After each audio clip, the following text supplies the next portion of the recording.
Setting up yourself as the user. The first thing after receiving your DADIE license and setup instructions is to set yourself up as the user and the categories, preferences etc. for your customers. This may sound like a huge task, but it is extremely important to spend some time to complete this once-off setup properly. Successful setup here will play a big part in your effective future use of DADIE. This is done in the user window. You as the consultant is the user, and everything about you and your preferences for your business and your customers are set up here. When we open the user window, the first thing you will notice is that some items have a red heading. These items are preset by your supplier when creating your profile and can't be changed. We will now go through the points, one by one. Invoice, from name. Whatever you fill in here will appear at the top of your invoice. This will typically be your business name. Web username. This is used for integration with a DADIE web shop, which is a separate product and topic. Should you require more information on this, please contact your vendor. ID number and birthday. This is simply your ID number and your birthday and not compulsory, as DADIE does not use this information. Consultant title and consultant number title. These are not required for Unique but may be necessary in other multilevel marketing businesses. Consultant resource name.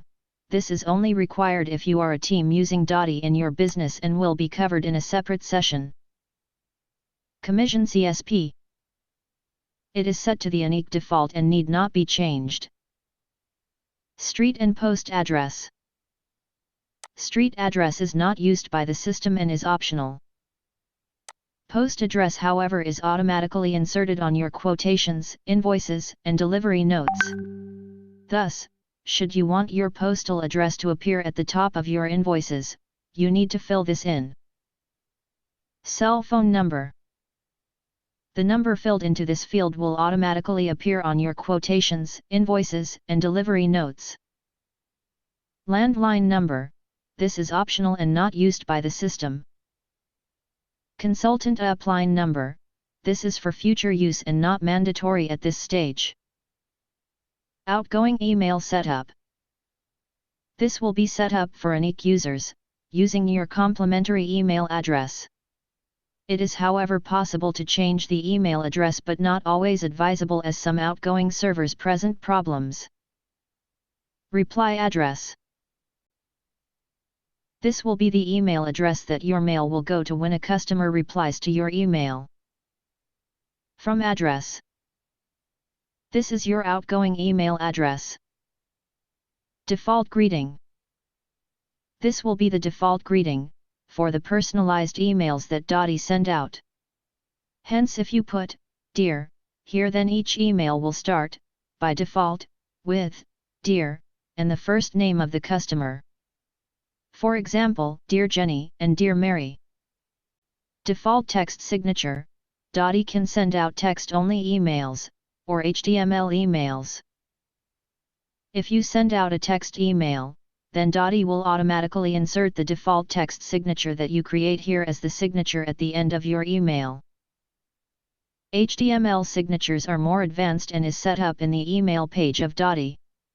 The detail of this will be covered in the section on email. BCC. DADIE does not keep an internal record of each email that was sent out from DADIE. You can thus optionally assign a mailbox of yours to receive a BCC, blind carbon copy, of each email that you send out from DADIE. DADIE, however, does keep a log of each email that was sent out. This will be covered in more detail under the lesson on emails. SMTP host, SMTP port, username, and password. These settings are as provided by your email service provider. For Unique users, this will be preset with the settings for your complimentary email address. Should you wish to change this, to use your own outgoing server, then you may do so. We will now go through the setup buttons for the more advanced filter and other setup items. Categories. Categories is really anything you can set up that you want to categorize your customers by excluding product preferences, groups, or areas. In the list, here, we show several examples of what you can put into the categories for your customers.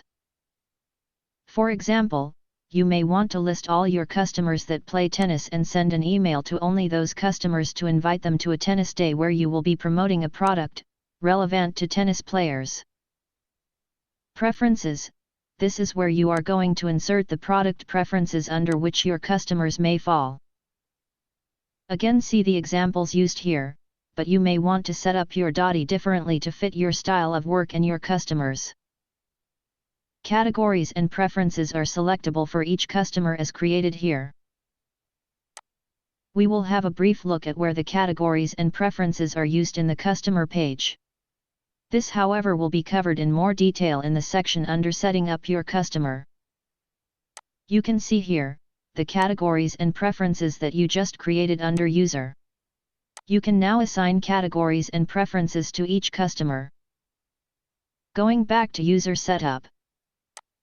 When assigning a category or preference to a specific customer, it is important to remember that the category or preference is assigned to the slot number and not to the check name listed.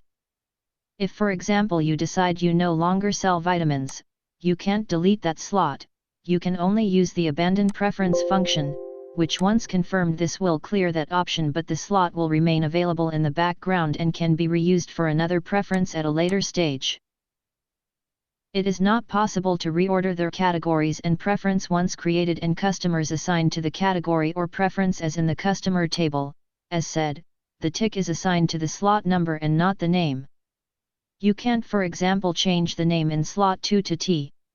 As customers assigned to dry skin will be assigned to T, and you will have an incorrect listing of customers when wanting to list only T customers using the preference filter.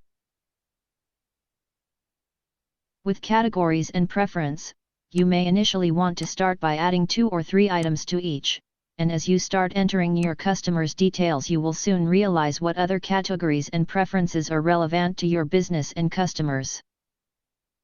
Groups. Groups are groupings of customers and usually may be where several of your customers, for example, work at the same place, or belong to the same tennis club. Here is also a place to put the name and number of a contact person for the group. You may, for example, visit a group of customers at ABSA Kempton Park once a month during their lunch time. You can then use the contact person to check if a boardroom is available and then list the customers in that group and send an email to them to tell them you will be visiting at a specific date. Areas. Here you list all the areas where you mainly have customers. Once again, you can list and send an email to the customers in that specific area only, notifying them of an event in their area where you will be hosting a demonstration of your products, or that you will be visiting their area at a specific date to deliver their orders. Quotation and invoice notes. You can insert any custom notes that you would like to appear at the bottom of your quotations and invoices. For example, your quotation note may be something like this. Thank you for your interest in our products. Please accept this quotation by reply email.